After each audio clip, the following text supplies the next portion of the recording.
बांग्लादेश से एक shocking development सामने आ रही है और ये भी कहना गलत नहीं होगा कि बांग्लादेश ने सभी हदें पार कर दी हैं, क्योंकि बांग्लादेश अब ये कह रहा है कि 1971 में जो बांग्लादेश लिबरेशन वॉर हुआ था उसमें इंडिया ने बांग्लादेश की कोई भी हेल्प नहीं करी थी, बल्कि ये कहा है कि इंडिया सिर्फ एक अलाय था और सारा का सारा जो योगदान था वो बांग्लादेश के द्वारा ही किया गया था। India just ally in 1971 war and nothing more. ये स्टेटमेंट बांग्लादेश के लॉ मिनिस्टर आसिफ नजरुल ने दी है। उन्होंने बल्कि पीएम मोदी के उस पोस्ट पे भी प्रोटेस्ट किया है जो उन्होंने विक्ट्री डे पे डाली थी। और बीएनपी पार्टी के पॉलिटिशियन उन्होंने भी पीएम मोदी के सोशल मीडिया पोस्ट की आलोचना की है, ये कहते हुए कि इंडिया ने हमारी कोई भी मदद नहीं की थी, बल्कि इंडिया लोगों को मिसलीड कर रहा है। ये पीएम मोदी जी की पोस्ट है जो उन्होंने ट्विटर पे पब्लिश की थी, जिसपे इन्होंने लिखा है कि आज विजय दिवस के अवसर पर हम ऑनर करते हैं courage and sacrifice of the brave soldier who contributed to India's historic victory in 1971। और इसका रिप्लाई देते हुए बांग्लादेश के लॉ मिनिस्टर ने यह बोला है, I strongly protest the 16 December 1971 was the day of victory for Bangladesh. India was an ally of this victory, nothing more. जिसमें ये कहते हैं कि इंडिया सिर्फ अलाय था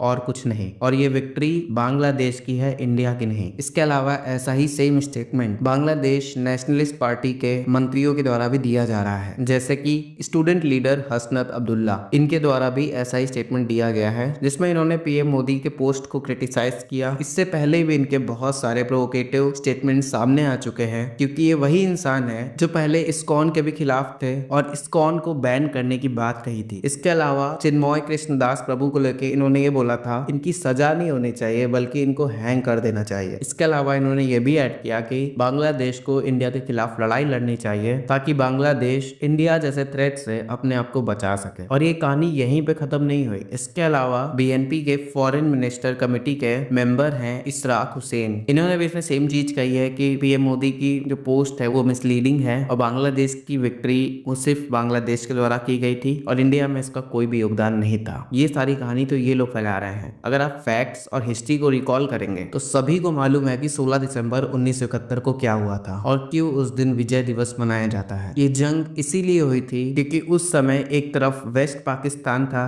जो करंट का पाकिस्तान है और एक तरफ ईस्ट पाकिस्तान था जो प्रेजेंट में बांग्लादेश है, और बीच में इंडिया था। और इंडिया ने ही ईस्ट पाकिस्तान की लिबरेशन कराई थी, बाद में वो बांग्लादेश बना। और इंडिया की तरफ से ही 93,000 पाकिस्तानी सोल्जर्स को सरेंडर कराया गया था और इंडिया ने ही इस प्रॉब्लम को जड़ से खत्म कराया था, जिसके बाद वेस्ट पाकिस्तान का ईस्ट पाकिस्तान से जो डोमिनेंस था वो खत्म हो गया था। और ये तस्वीर भी बहुत वायरल है 1971 की। और शायद ये बताने की जरूरत नहीं होगी कि बांग्लादेश से ऐसे स्टेटमेंट क्यों सामने आ रहे हैं, क्योंकि सभी को पता है जब से ये केयर टेकर गवर्नमेंट बांग्लादेश में आई है तब से ये इंडिया को निशाने पे ले रही है और जो भी ये सेंटीमेंट्स पेश कर रहे हैं वो एंटी इंडिया ही नजर आ रहे हैं। इससे पहले आप पिछले कुछ हफ्तों की गतिविधियों को देख लें, जो अटैक्स हो रहे हैं माइनॉरिटीज के ऊपर, मेनली हिंदूज और क्रिश्चियन के ऊपर। वहीं पर बांग्लादेश के आर्मी के ऑफिशियल्स ने कहा कि अगर हम चाहें तो 4 दिन में कोलकाता, बिहार, उड़ीसा इनको कैप्चर कर सकते हैं। उसके बाद बहुत सारे रेडिकल लोगों को इन लोगों ने जेल से रिहा किया है जो वहां पे और प्रोवोकेटिव स्टेटमेंट्स जारी कर रहे हैं, जैसे कि ये बोलते हैं कि हम इंडिया के चिकन नेक को कट ऑफ कर देंगे और बंगाल को पीएम मोदी के रूल से आजादी मिलनी चाहिए, वगैरह वगैरह फर्जी सी बातें, जो कि बहुत से वियर्ड